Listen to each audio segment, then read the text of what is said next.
کبیرہ گناہوں میں سے ایک گناہ النیاحہ، جب کوئی شخص فوت ہو جائے تو نوحے کرنا، یہ بالخصوص عورتوں میں ہے، مردوں میں بھی پایا جاتا ہے لیکن زیادہ تر یہ بیماری عورتوں میں ہے۔ کوئی کہتا ہے اللہ تجھے ترس نہ آیا، یہ جملہ تو خیر کفر ہے، اگر کسی نے کہا تو اس کو تجدید ایمان لازم ہے۔ جب کوئی دکھ پہنچے تو ظاہر اسلام دین فطرت ہے، اسلام یہ نہیں کہتا کہ تم اظہار غم نہ کرو، لیکن اظہار غم کے 4 طریقے ہیں: دل کا غم، آنکھوں کا غم، زبان کا غم، ہاتھوں کا غم۔ دل کا غم کیا ہے کہ دل دکھ سے بھر جائے، آنکھوں کا کیا غم ہے؟ آنسو بہائیں۔ زبان کا کیا غم ہے کہ بابیلا کیا جائے، اور ہاتھوں کا غم کیا ہے کہ گریبان نوچا جائے، منہ پہ تھپڑ مارے جائیں، بال کھینچے جائیں۔ پہلے 2 غم رحمان کی طرف سے اور دوسرے 2 شیطان کی طرف سے۔ فرمایا لیس منا من ضرب الخدود وشق الجیوب ودعا بدعوی الجاہلیہ، جس نے گریبان پھاڑا، چہرے پہ تماچے مارے اور جہلوں جیسی باتیں کی، فرمایا ہمارے سے اس کا کوئی تعلق نہیں ہے۔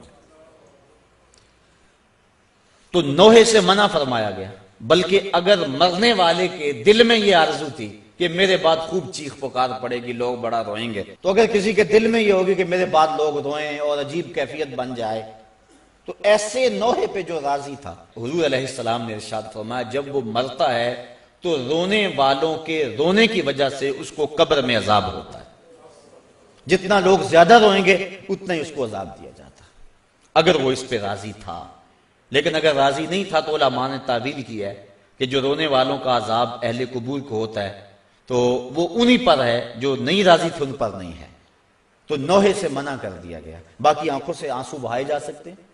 بلکہ وہ اظہار محبت ہے۔ جب حضور کا بیٹا انتقال کر گیا، شہزادہ رسول حضرت ابراہیم علیہ السلام، تو حضور تشریف لائے،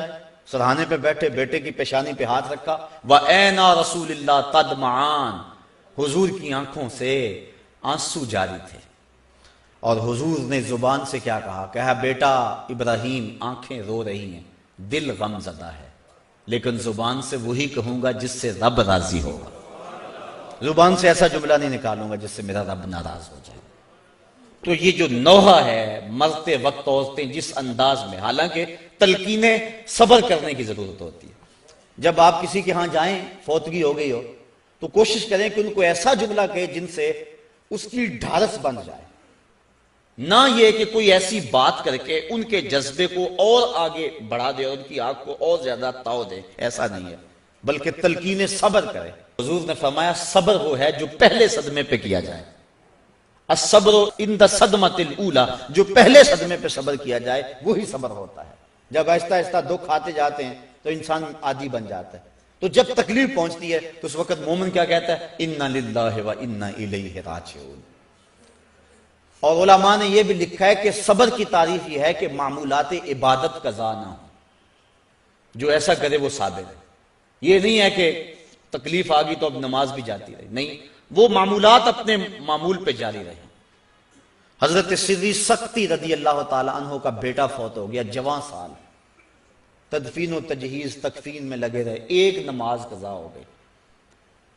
بعد میں لوگ آپ سے تعزیت کرنے آتے رہے، افسوس کرنے آتے رہے، تو جب آپ نے شام کو اٹھتے ہوئے چٹائی اٹھائی، فرمایا کیسا دور آ گیا، میرا بیٹا فوت ہو گیا ہے، سارے شہر نے آ کے افسوس کیا ہے، اور میری نماز فوت ہوئی ہے، کسی ایک نے بھی نہیں پوچھا ہے۔ تو معمولات عبادت ان کو برقرار رکھا جائے، یہ صبر ہے۔ تو یہ جو نوحے عموماً عورتیں بالخصوص پڑھتی ہیں، تو بلکہ ایک روایت میں آتا ہے 7 اشخاص ایسے ہیں کہ جب ان کو تم قبر میں دفن کر کے آتے ہو تو ان کا رخ قبلے سے پھیر دیا جاتا ہے۔ فرمایا فَاذْهَبُوا وَانْبُشُوا قُبُورَكُمْ، جاؤ جا کے ان کی قبریں اکھیڑ کے دیکھ لو، اگر ایسا نہ پاؤ تو پھر مجھے آ کے کہنا کہ میں نے کیا کہا تھا۔ اور ان اشخاص کو حضور نے گنوایا، ان میں شرابی بھی ہے، اس میں ذخیرہ اندوز بھی ہے، اور اس میں آخری جو ہے 7واں وَالنَّائِحَةُ، اور نوحے پڑھنے والی عورت جو اور لوگوں کے جذبات کو بھڑکاتی ہے۔ لوگ کہتے ہیں فلاں نے وین کی حد کر دی، وہ بچے بھی رو پڑے جی ایسی حد کر دی، یہ منع ہے، یہ شریعت نے ہمیں اس سے روکا ہے۔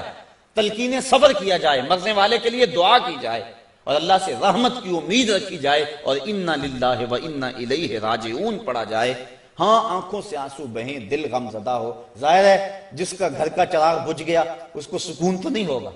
جس کا بھائی چلا گیا کمر تو ٹوٹ گئی اس کی، جس کا شوہر چلا گیا زندگی اجاڑ ہو گئی،